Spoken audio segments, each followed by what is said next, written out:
Bueno, ponela como presentación, así se ve bien. Sí, sí, pero...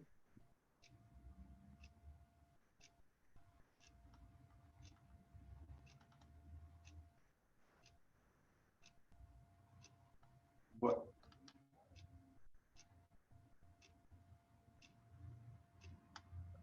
Se colgó.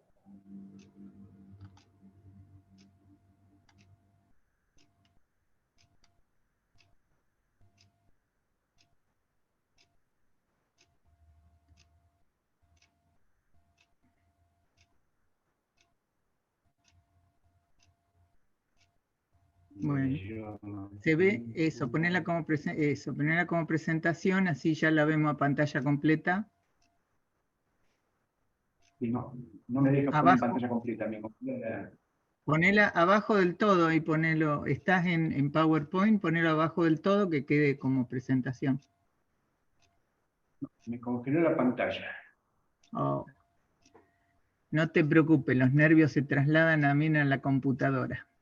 A ver, vamos a cerrarlo.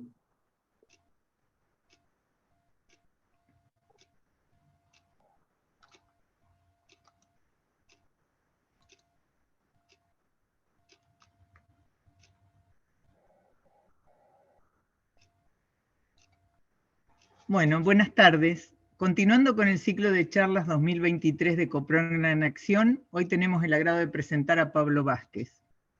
El título de la charla es La influencia de la geología sobre la dinámica hídrica regional en el noreste de La Pampa y está avalada institucionalmente en la Facultad de Ciencias Exactas y Naturales de nuestra universidad por resolución de decana número 422 de este año. Pablo Vázquez es ingeniero agrónomo y máster en Ciencias en Producción Vegetal. Se desempeña en la Estación Experimental Agropecuaria Anguil del Centro Regional La Pampa San Luis del INTA y está en el área de gestión ambiental, suelo, agua y vegetación natural. Su trabajo se desarrolla en las áreas referidas a cartografía y física de los suelos, teledetección y SIG, modelado de procesos biológicos y climáticos a escala regional. Actualmente se encuentra trabajando en el modelado de la dinámica de aguas subterráneas y su impacto sobre el riesgo de inundaciones en el noreste provincial a escala de la cuenca. Hoy Pablo nos va a contar sobre los estudios que lleva a cabo relacionados con el comportamiento del agua subterránea en el noreste de la provincia. Agradecemos a todos los presentes y les solicitamos que apaguen sus micrófonos para escuchar a Pablo sin interferencia. Muchísimas gracias por estar. Pablo, es todo tuyo. Bueno, muchísimas gracias. Muchísimas gracias a la Coprovna y a la Facultad de Ciencias Naturales Exactas por haberme invitado a participar y tener la oportunidad de poder contarles un poco lo que estamos haciendo desde INTA y por supuesto con colaboración de un montón de otras personas que sin ellos esto no se podría haber hecho. Un poco lo que queremos contar es justamente tratar de entender cómo la geología está controlando la dinámica hídrica regional en el noreste de la provincia y cómo afecta el tema de las inundaciones.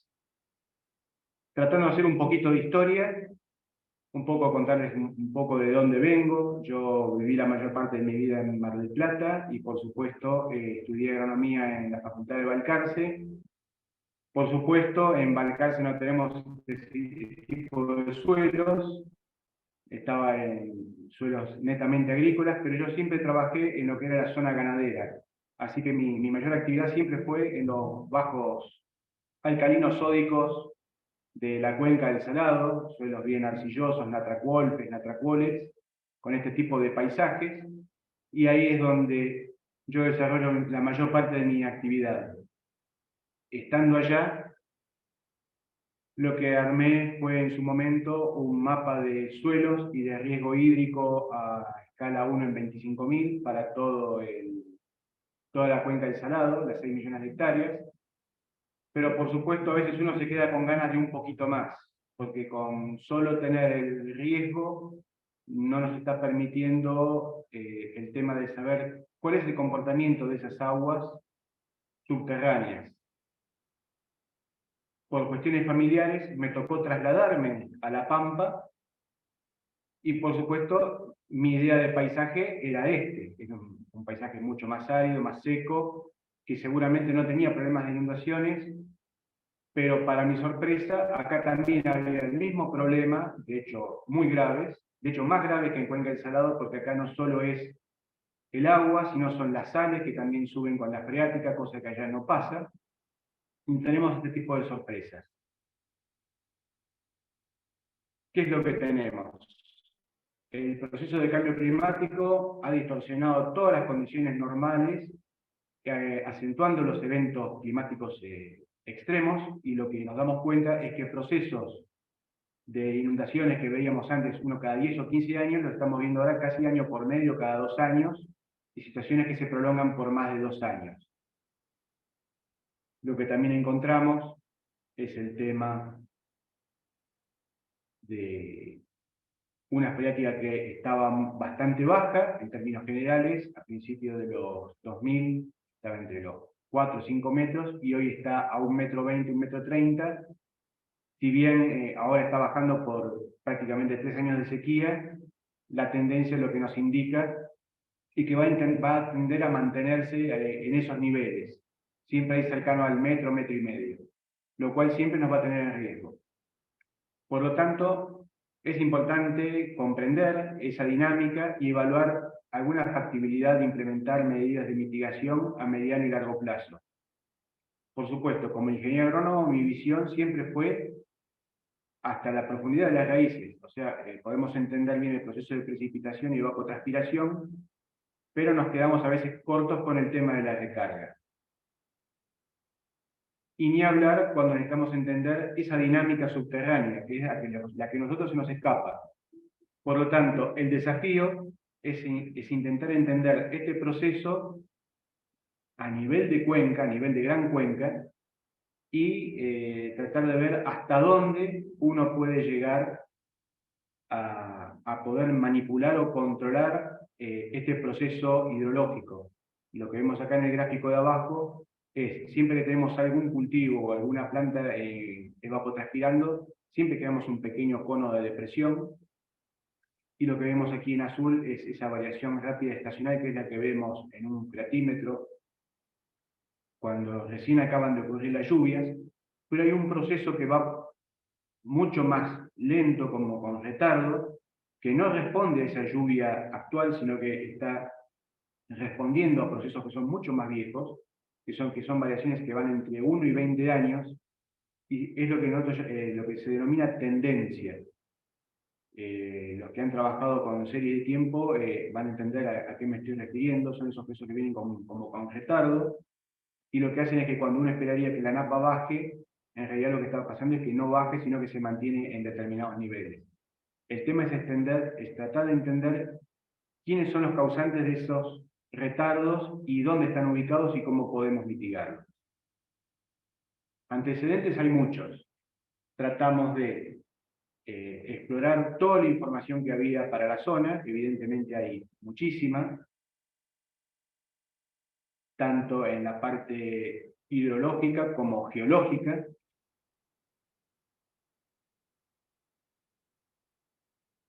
Y lo que hemos observado es que en términos generales, los modelos existentes están muy enfocados en los acuíferos de abastecimiento de agua potable, en los de consumo.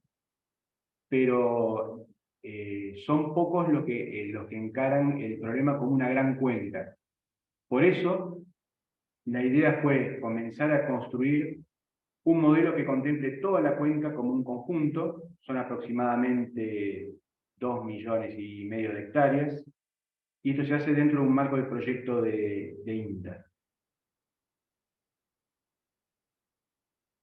Obviamente, para hacer la modelación geológica hubo que recopilar un montón de información básica que existe, está muy dispersa en términos generales. Hay algunos trabajos que pueden hacer algún agrupamiento, pero no está en un formato accesible como para poder meterlo dentro de un modelo. Por lo tanto, hubo que hacer todo el trabajo de hormiga, vamos a decirlo, y tratar de reconstruir toda esa información. se logró identificar 2.400 perforaciones de APA, 56 estudios de fuentes, 179 estudios hidrogeológicos y 7 tesis de grado, maestría o doctorales. A partir de eso, lo que logramos construir hasta ahora es tener los mapas de precipitación diaria histórica, a partir de modelos que ya están chequeados para la zona y funcionan bien.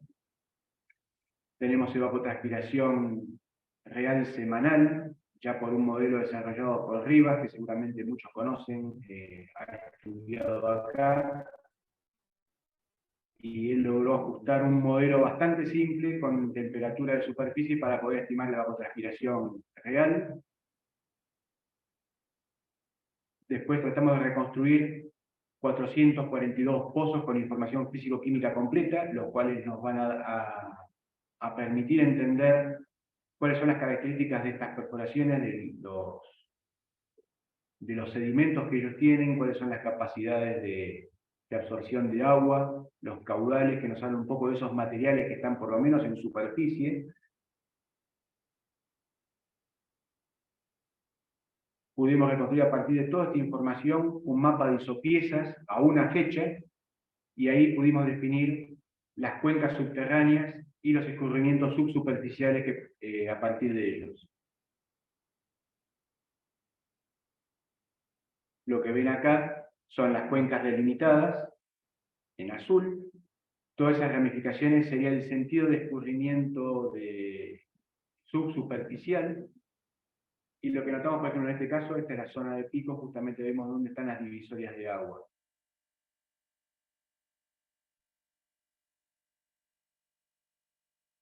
A partir de 125 perforaciones y o prospecciones geológicas o sísmicas, se logró reconstruir 125 perforaciones completas hasta la roca, para tener una idea de cuál es el basamento cristalino y hasta dónde llega.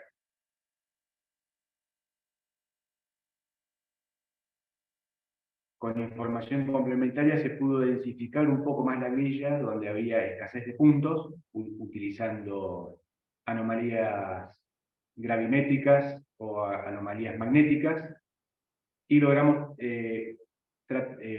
tratar de reconstruir lo que sería la profundidad del basamento cristalino para toda la zona de estudio.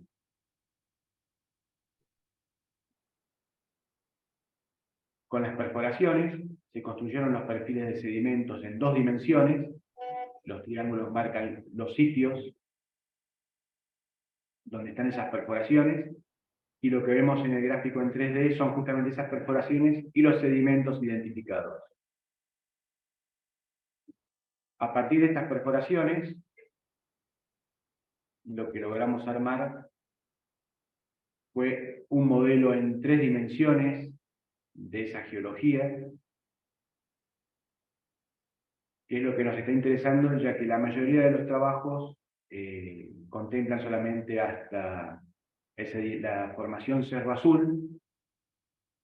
Si bien es cierto que es la más importante, es interesante analizar qué impacto tiene justamente estos grandes desniveles, no tomarlo como una sola plancha a una profundidad, sino ver estos desniveles que uno está viendo acá, cómo están influenciando en esos retardos en el movimiento de las freáticas. Si bien son muy lentos, sería interesante poder conocerlos y poder cuantificarlos, y cómo afectan las distintas zonas.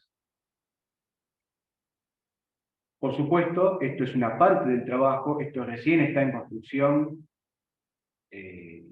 ni remotamente estamos cerca, pero es el camino, y la idea es un poco invitar a todos los que quieran participar, colaborar, porque esto va a ser un modelo para todos.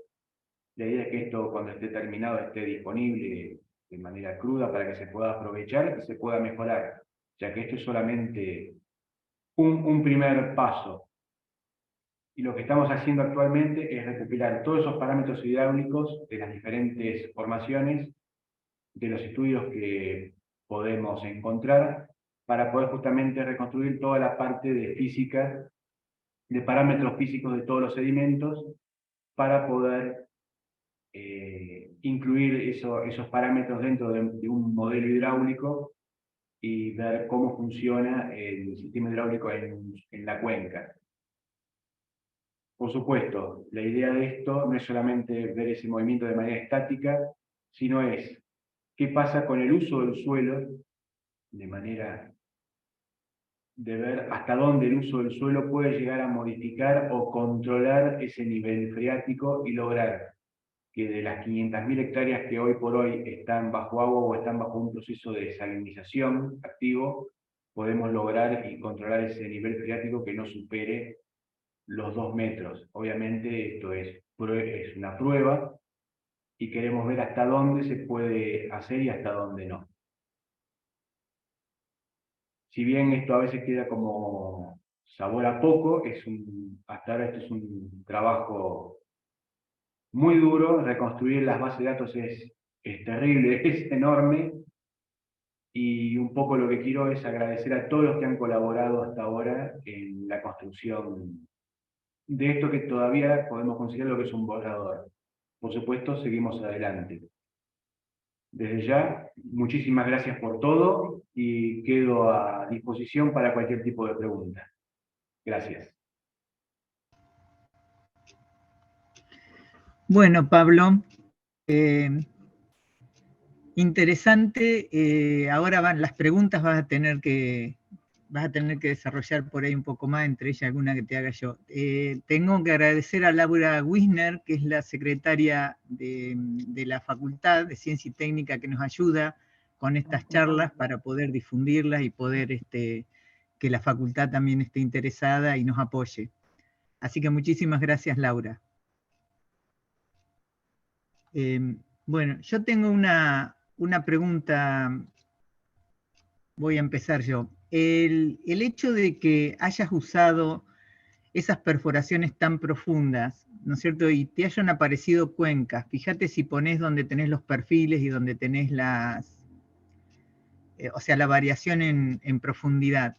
Hayan aparecido esas cuencas en profundidad, ¿no es cierto? O sea, la formación Abramo y la formación Arata vas a tener, se pueden considerar basamento de agua subterránea seguro, pero la formación Macachín y la formación Cerro Azul, que son sedimentos que son relativamente, aunque son,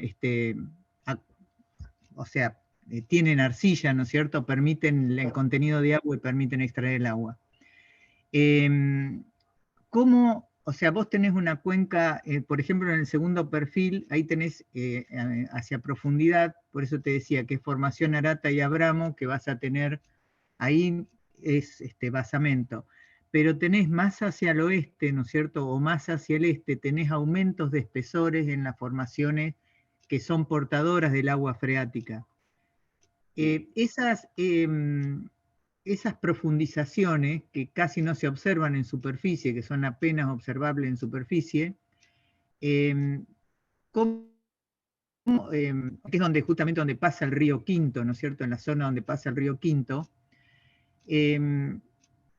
¿cómo estarías viendo, ¿no es cierto?, el movimiento de ese agua subterránea en esa zona? Porque fíjate que en el perfil de arriba, la cuenca la tenés corrida un poco hacia el oeste, la tenés separada. ¿Cómo ves en superficie si también se te dividen en cuencas superficialmente, ¿no es cierto?, lo que ves en profundidad? ¿Me entendés más o menos? Sí, hay una cierta coincidencia, pero no siempre es igual.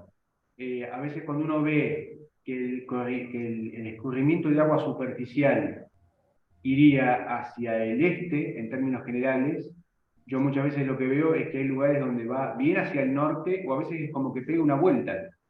Y lo que me gustaría saber es justamente esta profundización del sedimento, cómo está trabajando cuando tenemos acumulación de agua y tenemos esto se está llenando de agua.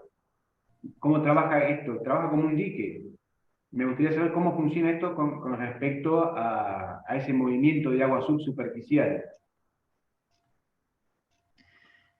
Claro, porque vos tenés en superficie, ¿no es cierto? Tenés el movimiento del agua, la tenés hacia el norte, hacia el oeste, hacia el este, pero es por problema de recarga y descarga superficial, ¿no es cierto? Sí, Porque hay una es zona un de problema de médanos, pendiente nada más. claro. En cambio, en profundidad, el agua se te estaría comportando o estaría más relacionada con los espesores de Cerro Azul y Macachín. Sí, ¿Sí? Macachín es marina, que es lo que estaría salinizando todo, y Cerro Azul es acuitardo, ¿no es cierto? O sea, estaría ayudando a que eso se salinice, pero tendrías como piletas, entre comillas, ¿no? exactamente. Que estarían, serían diferentes a lo que vos encontrás superficialmente. Eso en cuanto a calidad, ¿has notado algo? Variaciones. Recién estoy tratando de pelearme con el modelo para poder armar justamente este modelo 3D. Eh, sí, evidentemente cuando uno se va a estos sedimentos más salinos es donde más se nota. De hecho, los problemas de salinización se ven justamente donde está la llanura medanosa, que es donde está la llanura con Tosca, no hay tantos problemas de salinidad, se dan más hacia el este. Y justamente toda esa zona es donde ha tenido ingresiones marinas y donde está este tipo de sedimento con mucha más fuerza. A medida que uno se va al oeste, los que dominan son más Abramo y Arata y Macachín desaparece. Sí, o sea, se necesitaría, en mi opinión, ¿no es cierto? Se necesitaría para seguir trabajando en esto algo que sea, que tenga geología encima, que haya geólogos trabajando, Sí, sí, porque, seguro. porque vos estás como compatibilizando, ¿no es cierto? Una tectónica, o sea, una historia tectónica, una historia de lugar, ¿no es cierto?, con lo que pasa ahora en superficie, que está relacionado, o sea, habría que ver cómo se relaciona esa geología, esa tectónica que hay con lo que pasa arriba, ¿no? Sí, también es No cierto que sé, con sí, perdón, 120 puntos también podemos hacer relativamente poco. sí.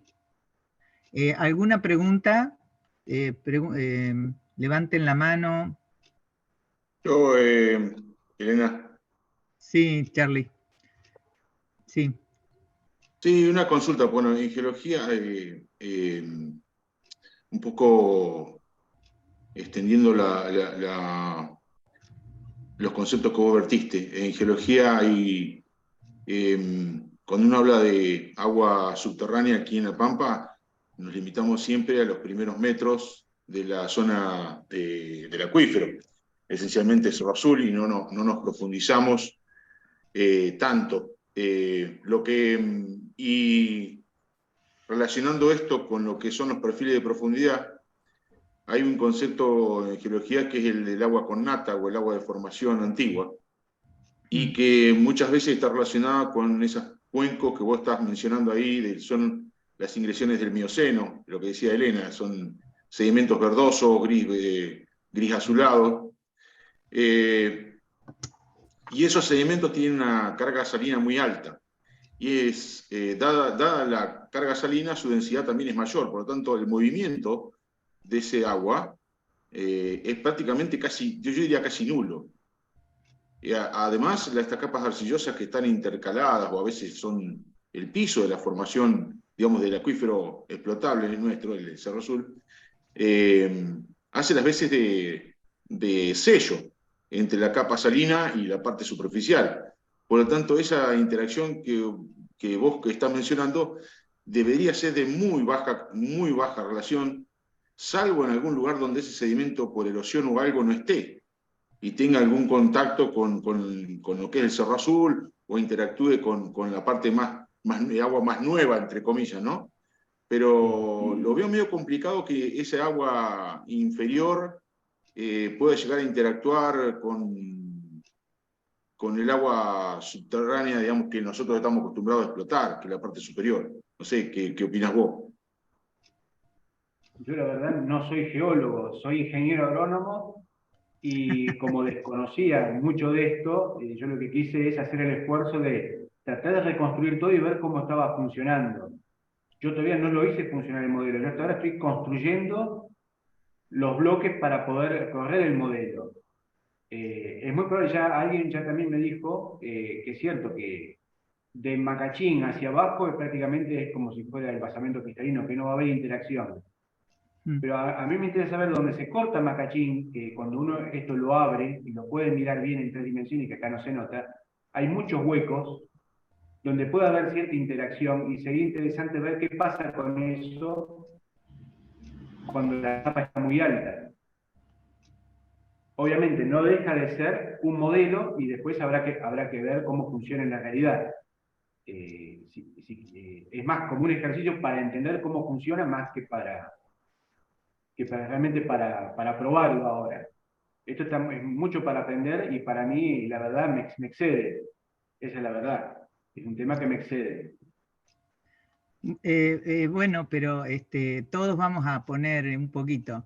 Levantaron la mano Ramiro Páez y Ricardo Re. No sé quién la levantó primero, pero están habilitados para hablar uno, no sé, Ricardo Re. Bueno, gracias. Sí, creo que por orden había levantado yo primero. Gracias por la invitación, buenas tardes. Muy buena la investigación y la exposición de Pablo. Yo como ingeniero agrónomo también, igual que Pablo, 40 años de experiencia acá en el noreste de La Pampa, varias inundaciones, varias retracciones vividas y muchas idas y vueltas, y siempre los agrónomos dijimos que aquí en el noreste de La Pampa necesitamos hacer un estudio con geólogos.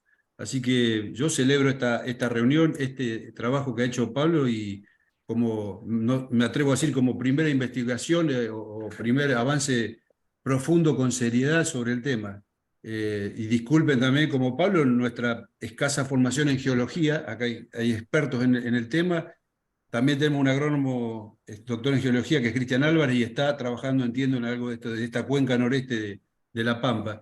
Así que lo único que quería es, como les digo, celebrar esta iniciativa y, no sé, propongo que se trabaje justamente en conjunto con tanto la parte científica en geología como la parte, digamos, a campo, la trinchera, como decimos los agrónomos, que trabajamos acá toda la vida y manejamos distintos tipos de cultivo. Justamente creo que podemos ser una herramienta importante o lograr un trabajo mancomunado con ustedes, con los geólogos, en forma importante, de modo de saber qué es lo que tenemos, que esta es una iniciativa, este estudio, y qué es lo que podemos hacer, o qué es lo que nos da la práctica, qué es lo que vemos a campo. Acá, y hablo por todos los colegas del noreste de La Pampa, que somos muchos, por cierto, y hay gente con mucha experiencia en el tema. Nada, simplemente eso, agradecer, preguntarle a Pablo, no me quedó claro lo de el modelo, digamos, todo el noreste de La Pampa, estamos entonces sobre Abramo y sobre Arata, o entendí mal. Yo digo, para ir situándome y ir pensando algo. Y por último, preguntar también, ¿hay análisis de NAPA? ¿Ustedes consideraron eso? Todavía no, análisis de calidad de NAPA, que es lo que estamos pregonando aquí. Gracias. Sí, calidad de NAPA, están todas las perforaciones de APA, están todas disponibles, está todo analizado, lo que es calidad de agua, está todo. APA eso facilitó absolutamente todo. Acá lo que queremos entender es cuál es la dinámica de ese agua, porque, por ejemplo, uno ve que después de 3 años de sequía, la NAPA sigue estando alta, está relativamente alta. Sí. Si bien en algunos lugares bajó, en otros lugares está a 1,20 m. Y lo que hemos analizado de la dinámica de algunas NAPA, de algunos platímetros que hemos accedido, de larga duración, de más de 30 años, es que la lluvia actual o la lluvia reciente no explica en absoluto esa dinámica de la freática. Me está explicando los 6 meses acumulados, más una media móvil de 5 años, más una media móvil de 20 años. Lo que a mí me da de entender eso es que hay un proceso muy lento por debajo que me está trayendo agua, cosas que han pasado hace 20, 30 años y me están impactando hoy. Entonces, eso es lo que yo quiero entender, cómo está funcionando ahí abajo. Por eso trato de no despreciar de entrada estos sedimentos que a lo mejor no se los tiene en cuenta, pero a lo mejor sí están aportando a una escala de tiempo mucho más grande de la que nosotros queremos manejar. Y yo no sé si lo despreciaría de entrada. Me gustaría entenderlas por lo menos. Perfecto. Ramiro Páez. ¿Qué tal? Buenas tardes a todos. ¿Me escuchan bien? Sí, perfecto. Voy a prender la cámara un poquito, a ver si se me ve. Ahí está. Bueno, en primer lugar, nada, felicitarte, Pablo, porque está muy bueno lo que vienen haciendo hasta el momento. La verdad que recopilar y organizar tanta cantidad de información es un laburo de monos.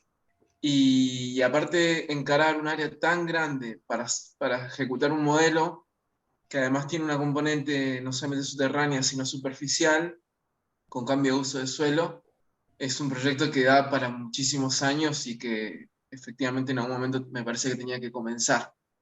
Y para muchas Eh, disciplinas. ¿Eh? Y para muchas disciplinas. Sí, tal cual. Y mi pregunta va justamente en un poco adelantándome o a ver si ustedes están pensando más adelante en cómo, si se logra, en primer lugar, un modelo hidrogeológico, eh, incorporar la componente superficial, ¿no? Como por ejemplo la de Río Quinto o la del régimen de precipitaciones y el balance de agua en los primeros metros del suelo. Si tienen alguna estrategia pensada o algo visto, como un ensamble de modelos o algo por el estilo. No, de hecho, todo lo que es recarga tiene que ser modelada, porque esto va a ser un modelo dinámico. Yo tengo que ver ese agua cómo se mueve, así como veo cómo se mueve subsuperficialmente y veo la recarga, debería ver también qué pasa en superficie. Sí, esto va a estar todo enganchado y debería poder engancharse con el modelo que están armando en Córdoba, del otro lado, en la cuenca de la Bulash, en la cuenca de la Picasa. Ellos van a tener el mismo problema y que a veces no es una cuestión de me tiran el agua, sino que es un proceso natural de un agua que está buscando la cota, la menor cota para poder moverse y obviamente toda esa agua va a terminar yendo por Buenos Aires y desembocar al río Salado. Uh-huh. Y en Córdoba se sabe con qué modelo se está trabajando, si está trabajando con un modelo de balances Están superficiales. trabajando, están trabajando con un modelo muy similar a este. De hecho, están usando este software, Ajá. que es software gratuito de Deltale, que es holandés. Están trabajando más o menos en la misma línea. Yo no sé ellos cómo han quedado, porque creo que hicieron algo muy simple, lo simplificaron, hicieron una sola capa, algo muy, muy promedio, y lo que estaban jugando eran con el tema del uso consultivo, con el tema de las rotaciones, y creo que quedó hasta ahí, no lo siguieron adelante. Yo creo que acá da para seguirlo más. Tenemos que hacer ese esfuerzo. Sí, totalmente. Muchas gracias. No, nada, Gracias, gracias a vos. Ramiro. Lorena Ceballos levantó la mano. O Matías, no sé. Podemos hacerlo compartido. ¿Qué tal? Buenas tardes, soy Matías Hirsch, soy ¿Qué tal? licenciado en Geología, un gusto y muchas gracias por la presentación. Muy interesante, te felicito por el armado de la base de datos, que es siempre lo más complejo y bueno, una vez que está la base de datos ya se puede empezar a jugar un poco con la información. Nada, mi consulta era un poco en la línea de lo que habló Charlie y Elena. Me parece a mí que el Cerro Azul, lo que está por debajo, yo lo consideraría como un basamento hidrogeológico. Prácticamente es como dijo el Charlie, el agua que nos interesa o que nos interesa para los cultivos o para consumo humano o para consumo ganadero es lo que se encuentra Cerro Azul, y Cerro Azul de por sí tiene una heterogeneidad que, que ya lo vuelve compleja por sí sola. No creo que, y te genera alteraciones y salinizaciones a nivel local o por cambio de litología, ¿no? O de permeabilidades. Un poco en esa línea venía mi consulta, era si ustedes habían tenido en cuenta las heterogeneidades laterales o areales, llamémosle, dentro del mismo Cerro Azul, ¿no? Que esto para mí, es mi opinión, es lo que normalmente te genera esas diferencias de salinidad en donde vos encontrás zonas con salinidades altas en donde el agua tuvo mucho tiempo para transitar, o sea, bajas permeabilidades, se carga de sales, y otras zonas que por ahí tienen mejores permeabilidades y que el agua tuvo menor tiempo de tránsito, ¿no? Más allá Y del esto, contenido mineral. sí, va a ser una excelente oportunidad para poder analizarlo. De paso, también analizar si el modelo geológico está bien realizado o tiene errores, porque con 120, 130 puntos sabemos que es poco. Sí. Magia no va a ser, pero a mí me interesaba entender, por ejemplo, justamente donde esa serie Macachín se corta y desemboca en la Cerro Azul y hay pendiente, hasta dónde ese flujo de agua no me está cargando de más agua en el Cerro Azul. Eso es lo que porque a lo mejor son problemas puntuales, no es para toda la cuenca. Pero hay sitios que uno detecta, que a veces los mismos productores nos dicen, baja el agua en todos lados y nosotros la seguimos teniendo alta. O vemos que el agua superficialmente escurre para un lado, pero a mí se me sigue llenando el campo de agua. Y son esas cosas, esas pequeñas situaciones que uno no termina de entender por qué son, y de último esto nos va a servir como banco de pruebas para entenderlo. Es cierto, si tengo una capa muy impermeable, lo lógico es que el agua circule con mucha más facilidad por Cerro Azul y por el Meau, por eso no hay ninguna duda. Correcto. Pero siempre va a estar qué pasa con esas capas de abajo. Sí.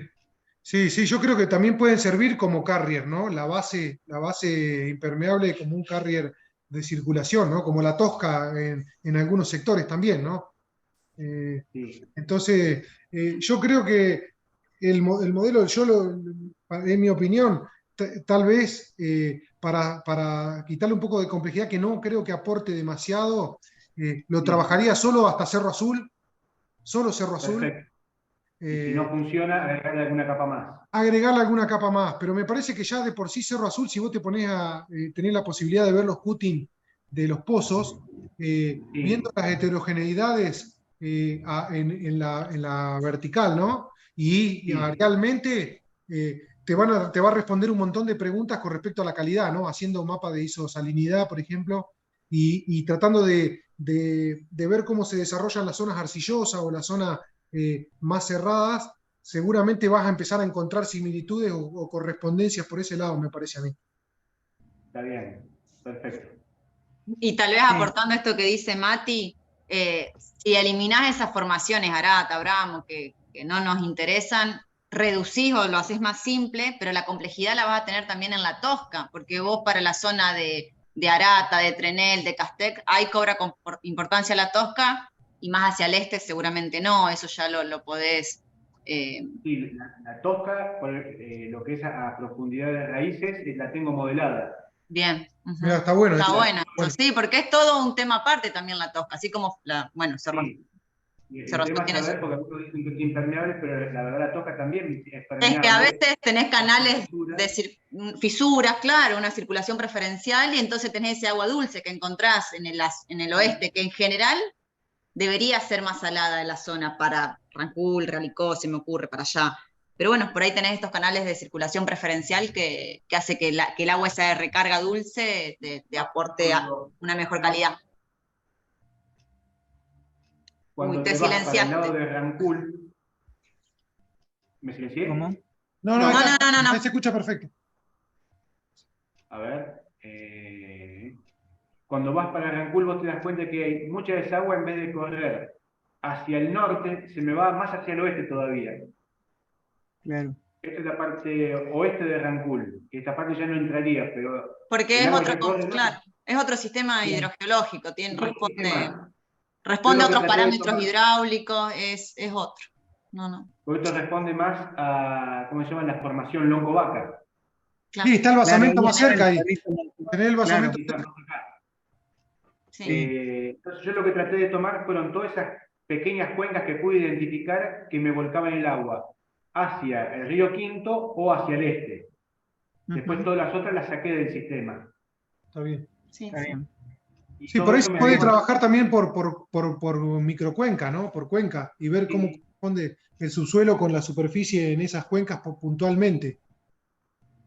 Lo que pasa es que a lo mejor en una cuenca me queda un solo punto, entonces le quito potencia, prefiero una grilla gruesa, entenderlo a más macro, y de última, si se justifica, uno puede pensar en hacer un grillado mucho más fino, pensando en un trabajo de varias disciplinas, con un proyecto mucho más grande, porque la verdad hoy INTA no tiene, creo que no pondría ni un peso en hacer perforaciones para toda esta zona. Pero seguramente hay otras disciplinas. No, pero los datos están, creo. Sí, y Pero siempre eso van cuenta apareciendo contra nuevos. Sí. No, No, el problema de la salinización que hay, yo creo que está relacionada en bastante con lo que es la formación Macachín, y fíjate que hay, que justamente por el movimiento, ¿no es cierto?, que hay abajo, que se ve que hay abajo con las fallas, fíjate que tenés formación Macachín en contacto con formación Cerro Azul en muchos lugares, por lo tanto, te está metiendo sal ahí directamente en forma lateral, o sea que el agua que pasa por formación Cerro Azul también está tocando la formación Macachín.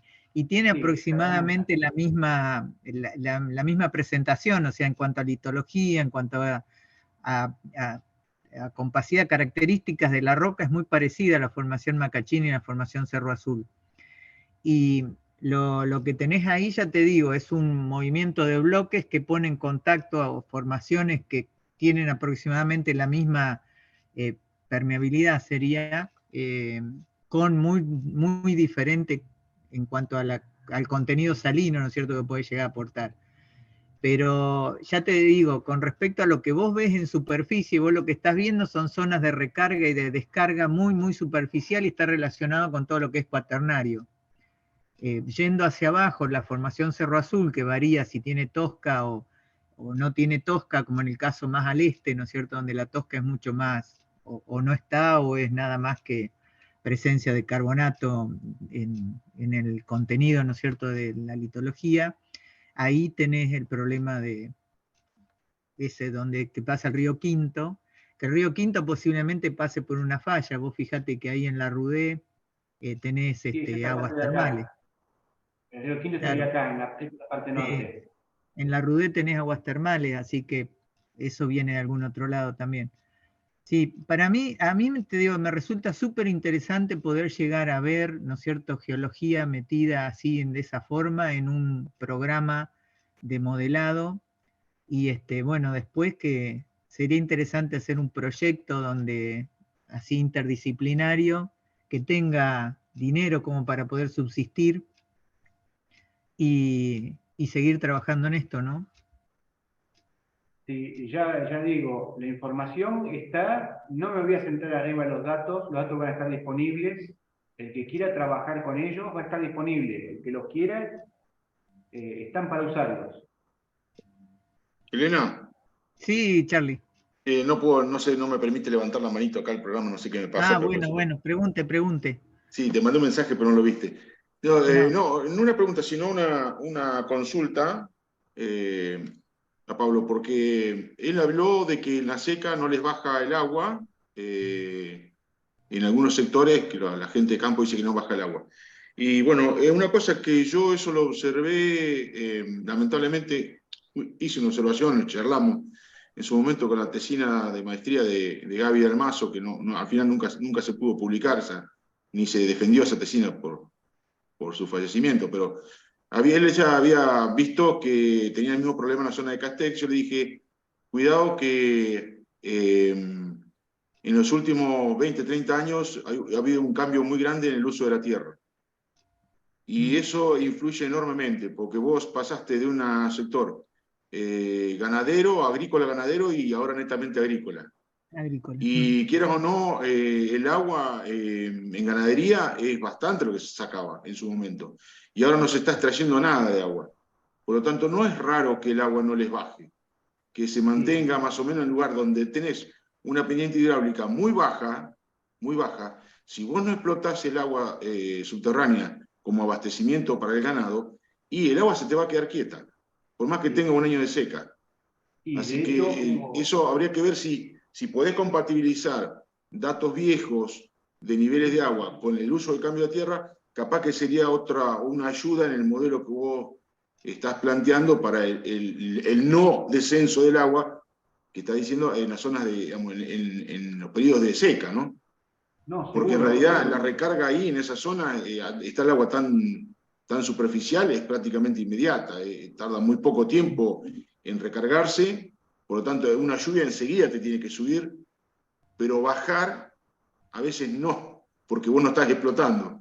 Y si la permeabilidad lateral es muy baja, te queda el agua acumulada en un lado y no se va, porque vos no la estás sacando con actividades ganaderas. Eso, Lo que vimos, fíjate si te puedes meterlo en el modelo también, a ver si te ayuda. sí, lo que hemos visto es que toda la política agropecuaria de Argentina lo que ha prácticamente obligado al productor es, desde el 2000 en adelante, a sacar los animales y a sembrar solo soja, porque entre el tema de la retención y todo ese tema, lo que condicionaron es que los únicos cultivos con cierta capacidad, con cierta rentabilidad era la soja. Lo que obligó es que teníamos periodos inmensos de tiempo con el suelo desnudo, porque no se usaba para nada, era solamente para esperar la oportunidad de siembra de soja, y era todo un momento donde había recarga. Entonces durante casi 6 o 8 años hubo solamente recarga del acuífero. Claro. Y hay que ver eso, bueno, justamente cómo impactó y hasta dónde con el manejo uno puede volver a revertirlo. Es cierto, sin una política adecuada, no hay voluntad que aguante. Sí, eso sí también. Bueno, están todos calladitos. ¿Algo más para decir? Yo doy gracias que no me hayan matado por mi burgués en geología, lo agradezco. Pensé que me iban a pegar más duro. No, ¿por qué? No somos tan malos No, nosotros. Pablo, no, para nada. O sea, Pero además, Pablo, todos estamos para sumar, o sea, la idea es sumar y Obvio. claro, ¿no? Y enriquecer lo que ya hiciste, que la verdad que estuvo muy bueno. Sí. Hacemos un llamado a todos que les interese el tema, o sea, no nos quedamos solamente con nuestros profesionales que son geólogos o biólogos, sino que mandamos a todos lados, tal es así que hay varios agrónomos, y hay gente que ni siquiera es de acá. Ese, el que saludé, Horacio, es cordobés. Así que tratamos justamente de sembrar dudas, no sembrar Y estamos para eso, estamos justamente verdades, para ¿no es cierto? Y para tocar. trabajar todo en conjunto. Sería interesante, por eso te decía, hacer un proyecto que tenga algo de dinero como para poder hacer. Perdón, por ahí Elena, algunos ¿querés que detenga la análisis. grabación? Así ya Detenela, queda. sí, Dale, detenela. listo, detengo.